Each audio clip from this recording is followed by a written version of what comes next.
Hello, welcome to this meditation about noticing God by noticing nature. Psalm 19 opens with the words, "The heavens declare the glory of God, and the sky proclaims his handiwork." And the psalm shows how God has written two books, really. There's the book of creation, and then there's the Bible. And God is revealed through both of these, and we can learn about God and see God's presence and understand God's love by paying attention not only to the Bible, but to creation and to the world around us that declares his glory and proclaims his handiwork.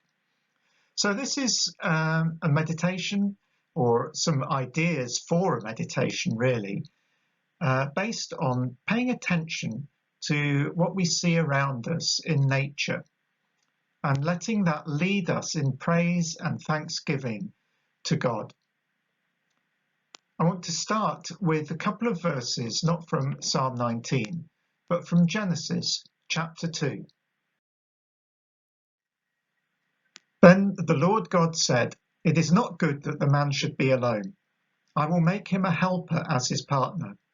So out of the ground the Lord God formed every animal of the field and every bird of the air, and brought them to the man to see what he would call them. And whatever the man called each living creature, that was its name. So here's Adam in the garden, and he's not seen any animals or birds yet in this story, and they're each brought before him, and he has to give them a name. So it's not good enough for him just to say, well, that's an animal, that's a bird. Won't that do? He's got to look at things like, well, this one's got hair all over its body, and that one's got a smooth skin. Or this one has big front teeth, and this one has even teeth. Or he's got to look at the features of each one. He's got to look at the colours of the feathers of the birds and the shape of their beak, and so on, and learn to distinguish between them.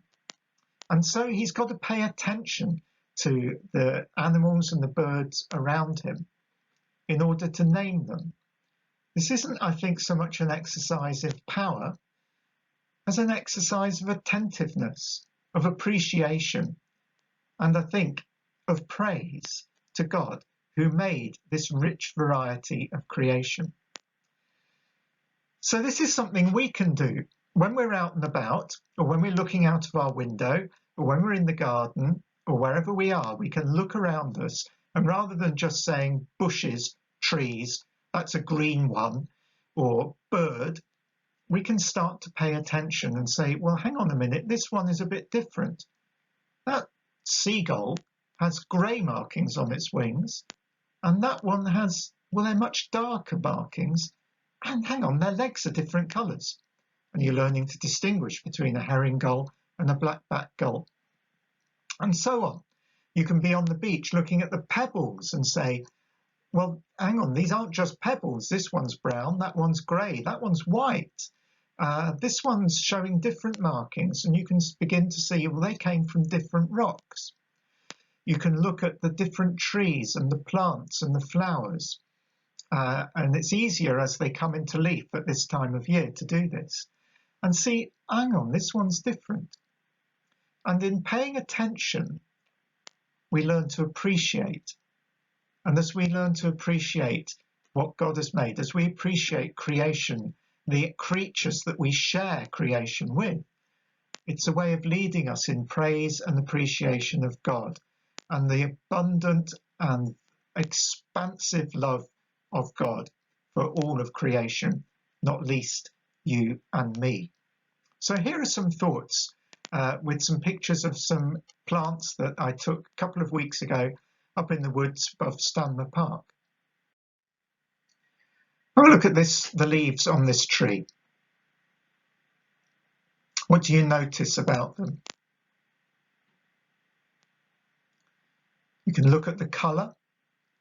Also look at the edges of the leaves.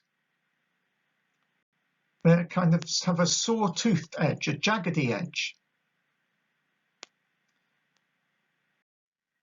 You can see that they're different from the jaggedy edges on these leaves and that the colour is different. You could walk along a path in the woods and see both these bushes and just say bush, but they're different. And as you begin to notice the differences, you begin to appreciate their own beauty. You might know the name of these, you might know the name of this one, you might not. It doesn't actually matter. You give it a name. The point is to notice the difference and to notice what is unique and special about each one. These little leaves are going to grow and be big round leaves, sort of almost heart-shaped.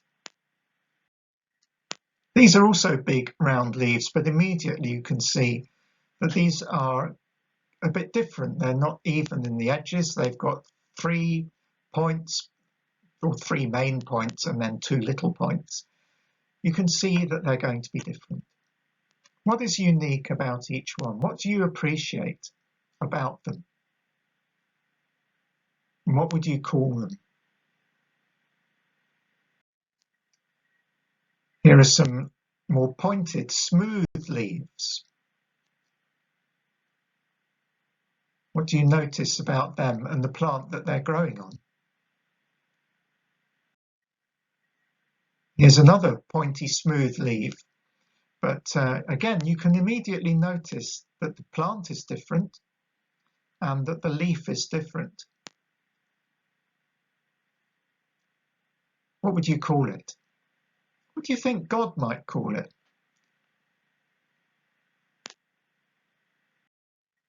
What about flowers? You see these all over the place at the moment. They're extremely important for soil health and for insect health. They're good food for the bees emerging from hibernation. Very useful plants. Big yellow flower. These are big yellow flowers, but immediately you can see that they're different.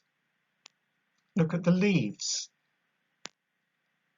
Look at the way that the flower emerges from the stalk. And you can see that they're different from this yellow flower in all sorts of ways. You can't just say it's a yellow flower. You immediately know that it's a different plant. Have a look at the leaves on this one. This is going to be a beautiful flat yellow flower when it opens up. Very common plant. What would you call it? You see that the leaves on this plant are very similar. They're also round, but they're not as glossy, and the veins are more pronounced. And of course, you see that the flower is purple and not yellow. By noticing the differences, we get to appreciate what is different and value it perhaps a little more. And it draws us in attentiveness to the plant, to this being that is existing on this planet alongside us. And I think if we let it, it will lead us in praise and thanksgiving to God, in attentiveness to God. Of course, if you're not able to get outside at the moment, then perhaps you've got books at home with pictures of flowers or plants or trees or birds or all sorts of different things from nature. You can use those.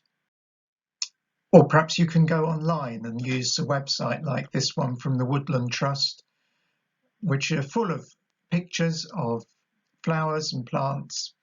You could go on the BBC website and find Tweet of the Day, which is recordings of different bird song with comments about them. There's no end of resources available to us, both inside and outside, for us to appreciate nature and learn about the different aspects of nature that there are and the rich variety that surrounds us.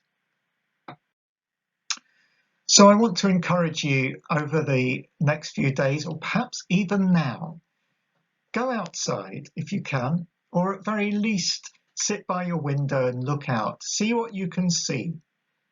Just spend some time noticing things, noticing the creatures that you share this world with, and let your appreciation of creation lead you in praise and thanksgiving and appreciation of the Creator. So God bless you.